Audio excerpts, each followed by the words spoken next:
St. Paul said that the laborer is worthy of his hire. And I, as a philosopher, mere philosopher, dealing in higher things, always insist that I be paid for my work. And I get the highest fee I can get. And people say, well, you're just out for money. I say, that's none of your business. Because I give most of it away. My own needs being extremely simple. Although I enjoy good food, I don't even own a television set. And, it's a very simple life, but I've got enough, and enough is as good as a feast. You see, a lot of people don't feel happy unless they have another thing beyond money, which is called status. And status, to a very large extent in our economy, consists in conspicuous consumption. In having this thing, that thing, and the other thing, in having a swimming pool, a Ferrari, certain kind of clothes, and certain kind of house with an enormous round-style picture window, and so on and so on and so on.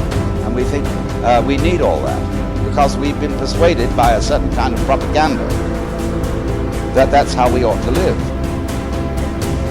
Because we haven't asked ourselves whether that was what we really wanted. When you set goals, when you have an intention on something that you want to change about your life, your brain helps you. What it does is it opens up a checklist, and then your brain goes to work trying to remind you of that intention that you set. And it's really important to develop the skill, and I say that word purposefully, the skill of knowing how to hear that inner wisdom and that intention kicking in and leaning into it quickly.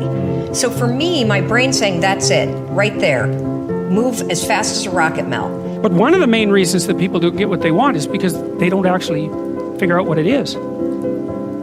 And the probability that you're going to get what would be good for you, let's say, which would even be better than what you want, right? Because, you might be wrong about what you want easily. But maybe you could get what would really be good for you.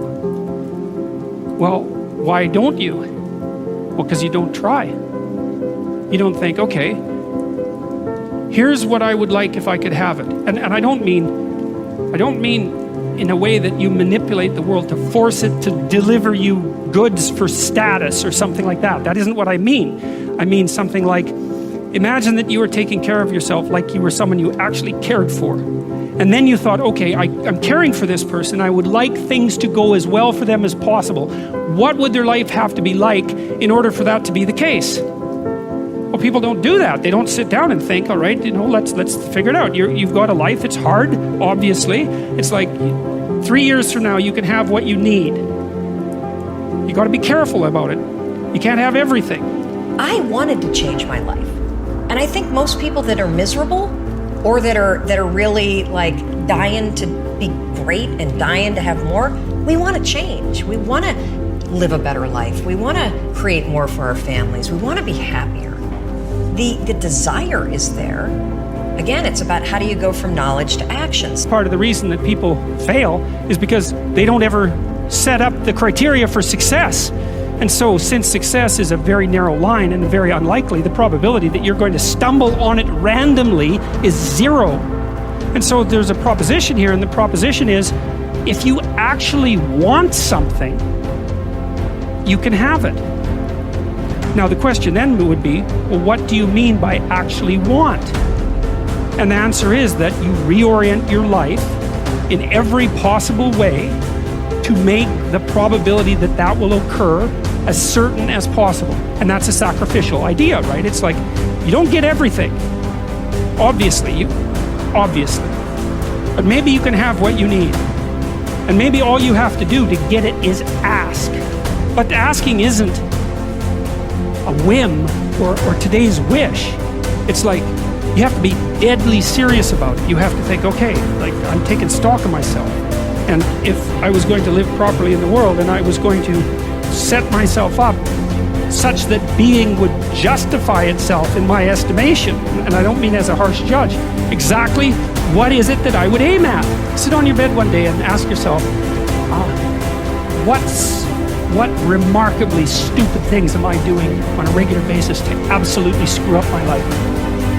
And if you actually ask that question, but you have to want to know the answer, right? Because that's actually what asking the question means. It doesn't mean just mouthing the words. It means you have to decide that you want to know. In life, in any situation, whether you're talking about growing your company, growing your bank account, getting in a relationship, getting out of a relationship, getting something done at the school system that your kids are going to on behalf of your kids, whatever it is that you're up to in life, this is the only question that you need to ask yourself. Well, what is it that I want? Because the truth of the matter is, if you can answer that, you can have it.